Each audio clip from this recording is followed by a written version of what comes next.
باللہ من الشیطان الرجیم بسم اللہ الرحمن الرحیم الحمدللہ رب العالمین الصلاة والسلام علی اشرف الانبیاء والمرسلین ابی القاسم محمد صلی اللہ علیہ وآلہ والائمة الطیبین الطاہرین المعصومین لا سیما بقیت اللہ فی الارضین روحی و ارواحنا لہ الفداء اما بعد۔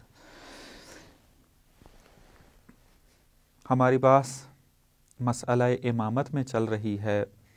پچھلے درس میں اساسی نقطے کی طرف آپ کی خدمت میں عرض کیا تھا کہ مسئلہ امامت میں اہل سنت و تشیع کے درمیان اختلاف کہاں پر ہے، اور وہاں پر یہ آپ کی خدمت میں عرض کیا تھا کہ اصل اختلاف سنی اور شیعہ کے اندر مسئلہ امامت میں یہ ہے کہ ہم نے پیغمبر کے بعد دین کس سے اخذ کرنا ہے، مرجعیت دینی کس کو حاصل ہے، دین کے اندر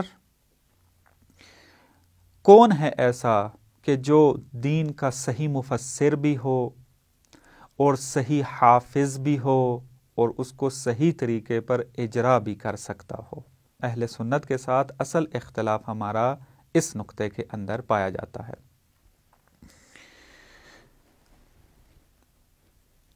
اور یہ اختلاف انتہائی اساسی ہے۔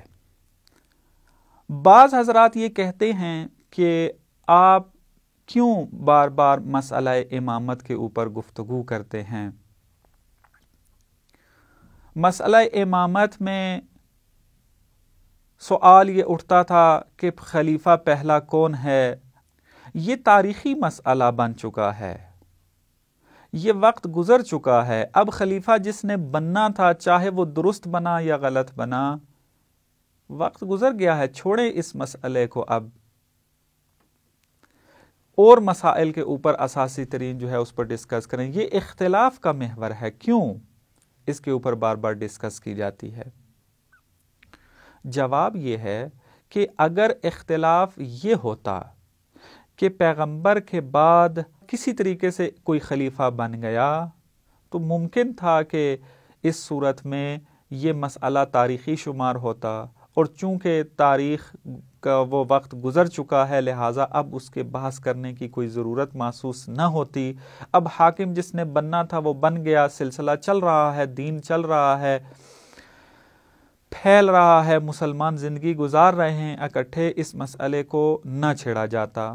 لیکن عرض کیا آپ کی خدمت میں کہ مسئلہ یہ نہیں کہ حاکم کون ہے پیغمبر کے بعد، مسئلہ یہ ہے کہ پیغمبر کے بعد ہم نے مرجع دینی کس کو ماننا ہے، دین کس سے اخذ کرنا ہے ہم نے، کیونکہ پیغمبر نے جو خدا کی طرف سے دین پہنچایا تھا لوگوں تک، اب اس دین کی حفاظت کس نے کرنی ہے، اور بعد والے لوگ کس کو امین دین سمجھ کر دین اخذ کریں، اور ان کو یقین ہو کہ جس طریقے سے پیغمبر نے دین کو تبلیغ کیا تھا اور لوگوں تک پہنچایا تھا، ہم نے وہی دین بعینہ ہی حاصل کیا ہے۔ اس دین کے اندر کسی قسم کی کوئی تحریف نہیں ہے، اس دین کے اندر کوئی اختلاف و اشتباہ نہیں پایا جاتا۔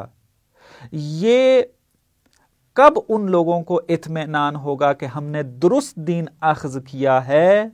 کہ جب ان کو یقین ہوگا کہ پیغمبر کے بعد دین کے اندر مفسر دین، حقیقی مفسر دین کون ہے، حقیقی حافظ دین کون ہے، حقیقی اجرا کرنے والا دین کا کون ہے۔ جب اطمینان حاصل ہو جائے گا ان کو، تب وہ مطمئن ہوں گے کہ دین جو ہم نے اخذ کیا ہے واقعاً الہی دین ہے جو خدا نے نازل کیا تھا، اور یہی ہماری سعادت کا سبب ہے۔ پس دیکھا آپ نے کہ اس کے اندر گفتگو کرنا ہر دور ہر زمانے کے اندر ضروری ہے، تاکہ ہر دور کا انسان یہ مشخص کرے اپنے لیے، یہ معین کرے کہ میرا مرجع دینی پیغمبر کے بعد کون ہے، علی و آل علی ہیں یا خلفاء ہیں۔ کیونکہ اگر یہ مسئلہ معین نہ ہوا تو پھر دین بھی درست طریقے سے سمجھ میں نہیں آئے گا۔ اب دیکھتے ہیں اس بات میں کہ پیغمبر نے واقعاً اپنے بعد جانشین بنایا ہے یا نہیں بنایا۔ یہاں پر چند صورتیں بنتی ہیں، چند حالتیں ہیں، دیکھتے ہیں کہ کون سی حالت عقل کے مطابق ہے۔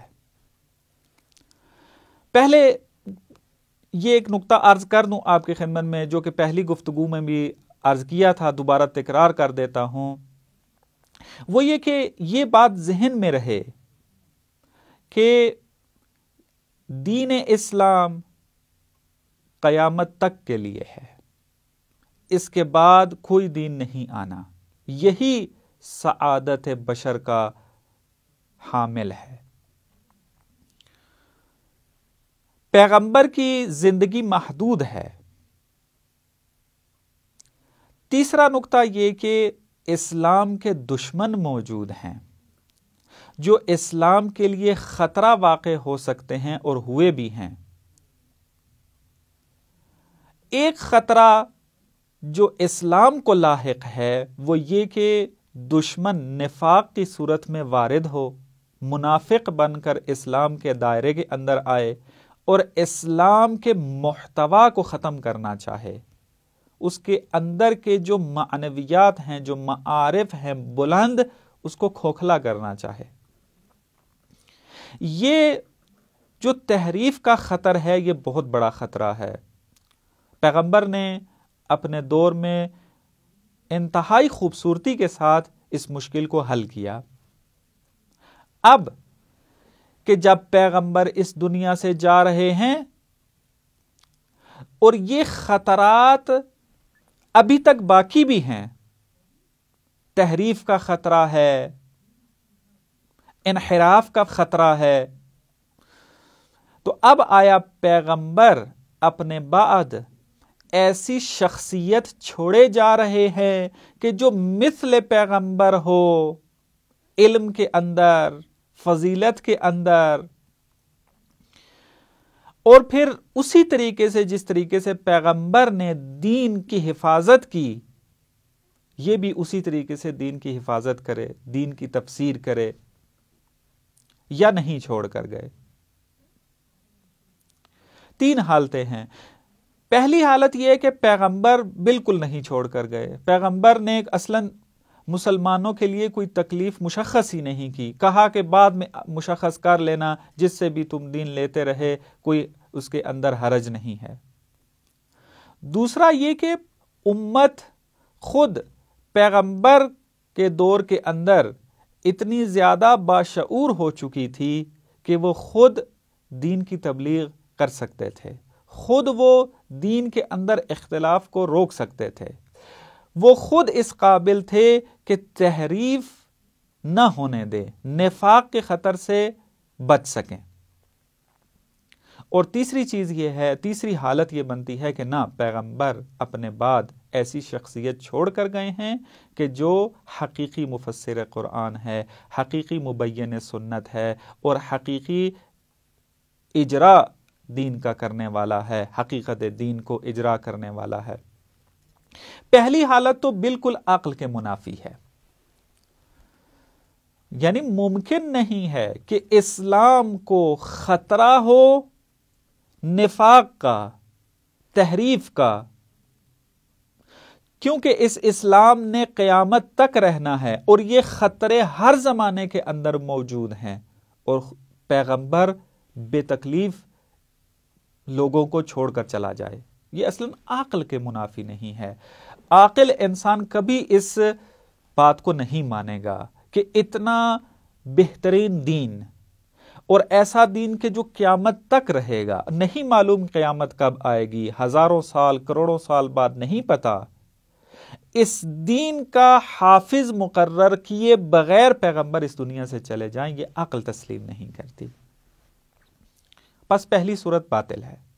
دوسری صورت یہ ہے کہ نہ، امت اس شعور پر پہنچ چکی تھی کہ وہ خود ان مشکلات کو حل کر سکتے تھے، میں ایک دو نمونے فقط آپ کی خدمت میں عرض کرتا ہوں، وہاں آپ کو پتہ چل جائے گا کہ واقعاً امت کے اندر اتنا شعور آ چکا تھا، اتنی زیادہ قوت آ چکی تھی علمی، کہ وہ اپنی مشکلات جو دین کے اندر ہیں وہ حل کر سکتے۔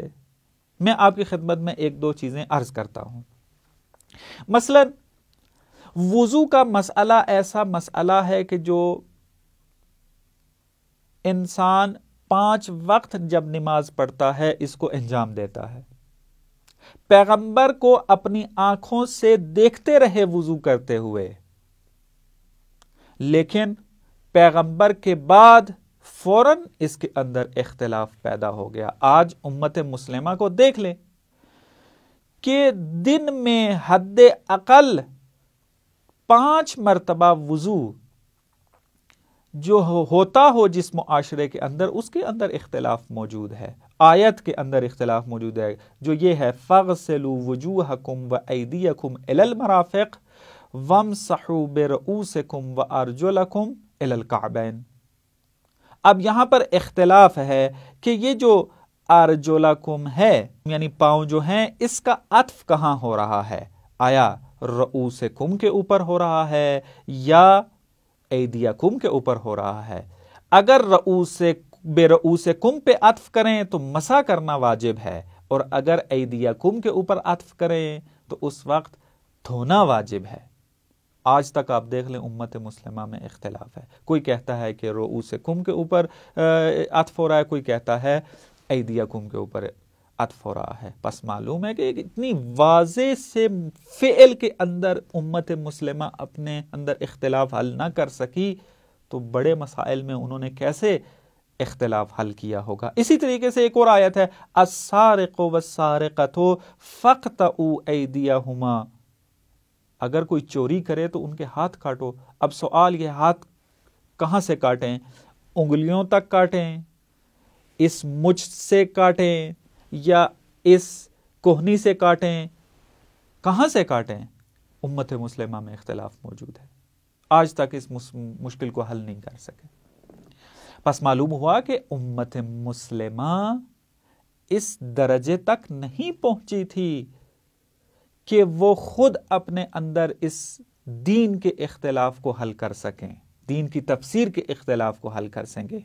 اس اختلاف کو ختم کرنے کے لیے ایسا انسان چاہیے کہ جو دین کو کامل طور پر جانتا ہو، اعلم العلماء ہو، دین کے اندر تمام شریعت پر مسلط ہو۔ وہ اسی وقت ہو سکتا ہے کہ جب وہ علم الہی سے مزین ہو، علم وسیع رکھتا ہو، علم پیغمبر کا وارث ہو۔ یہ مشکل وہ حل کر سکتا ہے۔ پس دیکھا دوسری صورت بھی درست نہیں ہے، غلط ہے۔ پس تیسری صورت بچتی ہے، وہ یہ کہ پیغمبر اپنے بعد ایسی شخصیت چھوڑ کے گئے ہیں کہ جو علم میں بھی وارث ہے ان کا، اور تبیین و تفسیر دین کے اندر بھی ان کا وارث ہے، اور اجراء دین کے اندر بھی ان کا وارث ہے۔ انشاءاللہ باقی مطالب جو ہیں آپ کی خدمت میں عرض ہوں گے بعد میں۔ والسلام علیکم ورحمۃ اللہ وبرکاتہ۔